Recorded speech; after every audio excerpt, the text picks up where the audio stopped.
Hi everyone, last Christmas I bought my mum this Blu Ray, the movie The Great Escaper.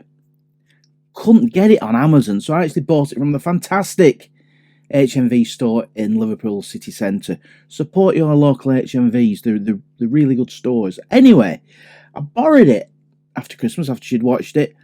I just want to share your views with it. So it came out in 2023, directed by Oliver Parker, and it is allegedly the final film of Sir Michael Caine, and definitely the last film from Glenda Jackson, who sadly died after making the film. And Oliver Parker screened it for her and Michael Caine weeks before she died. It's based on a true story of a gentleman called Bernard Jordan. Now, Bernard was a World War II Royal Navy veteran at D-Day. He was one of the brave souls who was on the landing craft as part of the Navy who landed the brave troops. As a film, I found it really heartwarming. You know what? It was a bit more hard-hitting. You know, Bernard reflects back to that fateful day on D-Day, 1945. Was it 1944? Was it 1944? Let me look. 1944, sorry. 6th of June, 1944. That's my history failing. And they play an elderly couple who live together, excuse me, in a nursing home. Bernard still gets out and about. His wife, Renee, has mobility problems, and the film starts off in pushing around the coast where they lived in a wheelchair.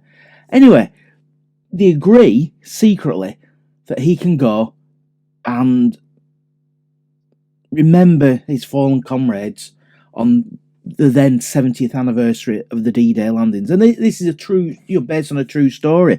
He actually went, and it's a very good film.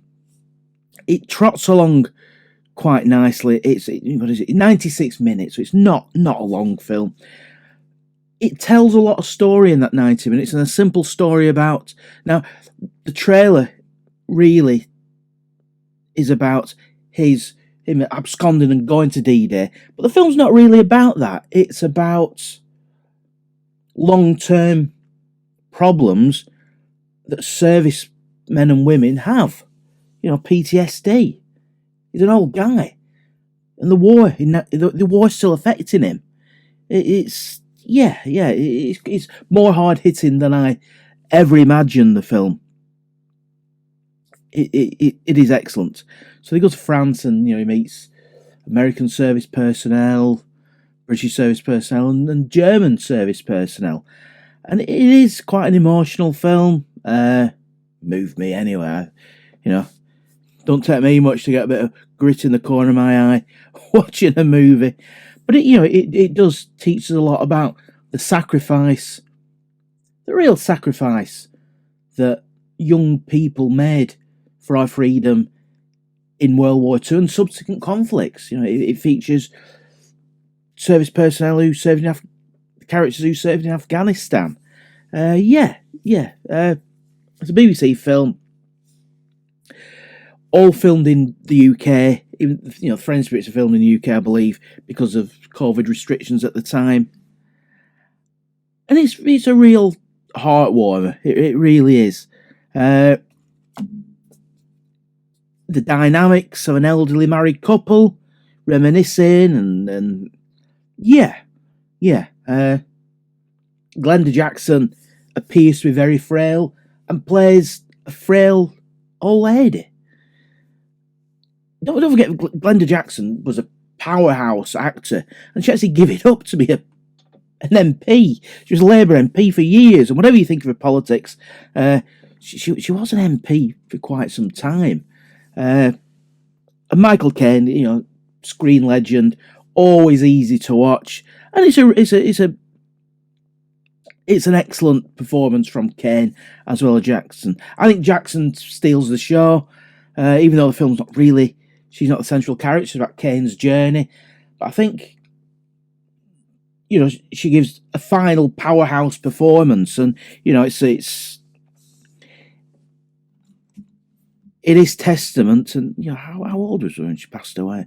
She was 86 or 87 when she made this film, and gives an absolutely magnificent performance. She really did. Michael Caine was nearly 90 when they made it. Again, screen legend. Has made, you know, what I don't need to say anything about Michael Caine.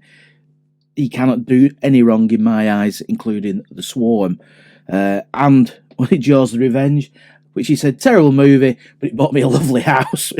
I love that quote. Anyway, it's well shot, nothing too flashy.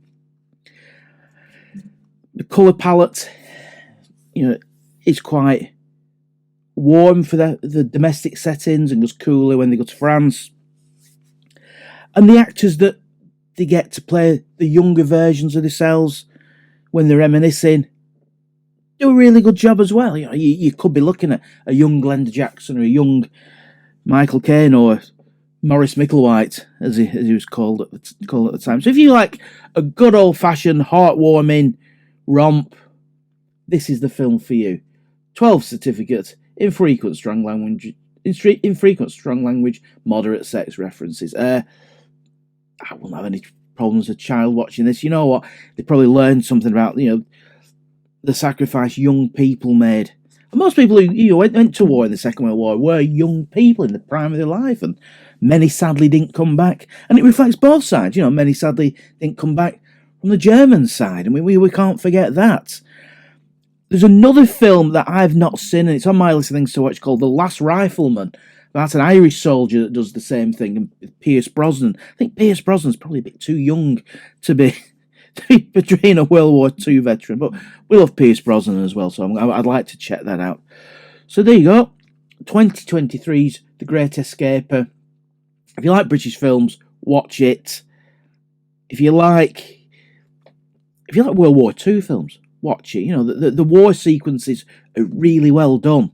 The flashbacks to D-Day are excellently done.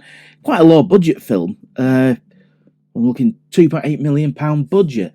So £3.8 million budget. So then they squeeze a lot of that £3.8 million out of it. And yeah, the two main stars of this, Caine and Jackson, dominate the proceedings. But supporting cast excellent. You know, I enjoyed it. I really enjoyed it, and yeah, lots of issues discussed. Quite a thoughtful film. As I said, the trailer doesn't really portray. It makes it sort of a romp over the channel with this old chap, but it isn't. It's a really heartwarming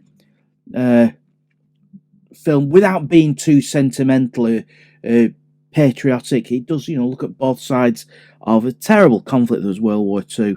Terrible conflicts, and thank God we won.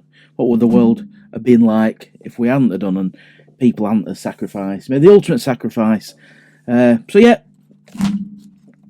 Great Escaper on Blu Ray. Highly recommended. Watch it. Great British film. Thanks for watching. If you like our reviews, you know, I review all sorts on the channel. Please think about subscribing. Like the videos. If you like The Great Escaper, let me know what you think in the comments below, and hope to see you again really soon.